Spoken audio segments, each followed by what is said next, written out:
निवडणूक आयोग हे थोतांड ब्रह्मजाल आहे। मंत्री संजय शिरसाट यांच्या मुलीचे नाव मतदार यादीत घोषित झाल्यानंतर घालण्यात आले, त्याचा अर्ज माझ्याकडे आहे। ही बाब मी जिल्हाधिकाऱ्यांच्या कानावर घातली, त्यांनी चेक करून सांगतो असे म्हणाले। परंतु या प्रकरणी एकाही व्यक्तीने अर्ज केलेला नाही। त्या अर्जावर निवडणूक आयोगावर नियमांचे उल्लंघन करून अंतिम मतदार यादीत नाव टाकण्याचा आरोप करण्यात आला, असे आरोप शिवसेना नेते तथा विधान परिषद विरोधी पक्षनेते अंबादास दानवे यांनी पत्रकार परिषदेमार्फत केले आहेत। निवडणूक आयोग थोटांडे माझ्याकडे आता एक पुरावा आहे। संजय शिरसाटांच्या मुलीचं नाव मतदार यादी डिक्लेअर होण्यानंतर त्यात सहभागी करून घेण्यासाठीचा अर्ज तिच्यावर त्याच्या मुलीचा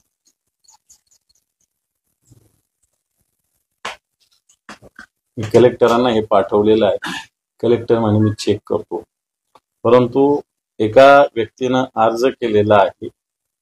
या अर्जामध्ये म्हणजे खऱ्या अर्थानं निवडणूक आयोग कशा पद्धतीनं काम करतं याचं एक उदाहरण आहे आपल्या समोर। हे पहा, एक जणांनी अर्ज असा केलेला आहे, मला वाचून दाखवतो।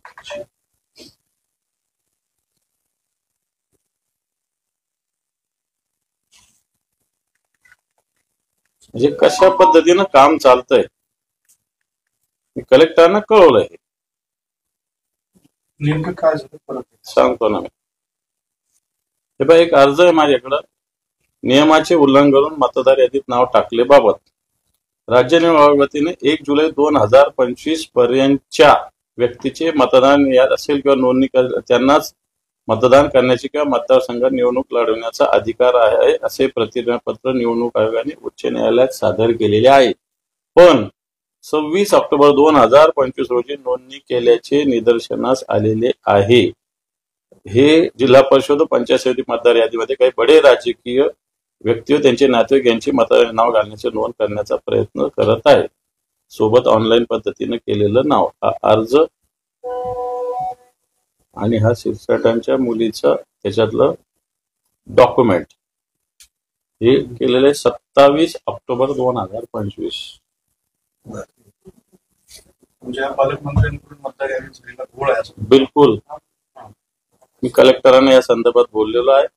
हे नाव हे बघा, नाव मतदार यादीत टाकणं ही प्रोसेस आहे, ही काही कधी बंद नसते होत।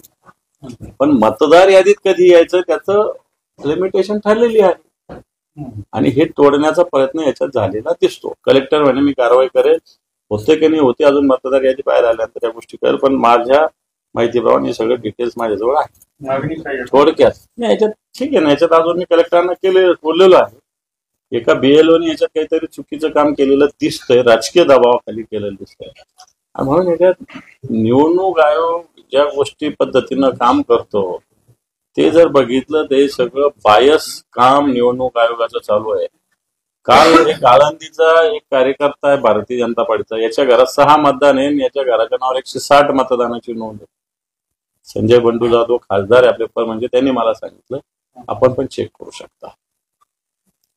म्हणून हे किती आंदोलन करा सगळे केला, हे निर्ढावलेले लोक अशाच पद्धतीनं मतदार याद्यामध्ये घोळ करत आहेत आणि याला निवडणूक आयोग पूर्णपणे सपोर्ट करतात।